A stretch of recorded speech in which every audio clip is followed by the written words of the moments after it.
વરસાદ વરસ્યો, જેમાં વિરમગામમાં વરસાદ વરસ્યો હતો તો વિરમગામ આખું બેટમાં ફેરવાઈ ગયું। લોકોના ઘર અને ખેતરો વરસાદી પાણીમાં ગરકાવ થઈ ગયા।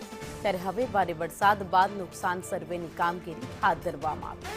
વિરમગામ મામલતદારે ટીમ સાથે ભોજવા ગામના અસરગ્રસ્ત વિસ્તારની મુલાકાત લીધી।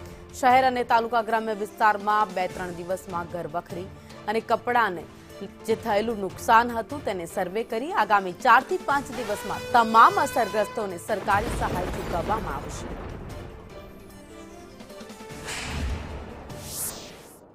તાત્કાલિક એની સર્વેની કામગીરી આજ રોજ ચાલુ કરેલી છે, જે અન્વયે અત્યારે હાલ અમે ભોજવા ગામે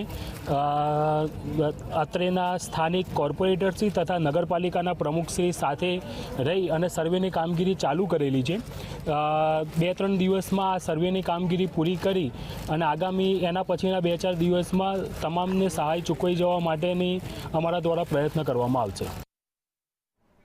તો વરસાદે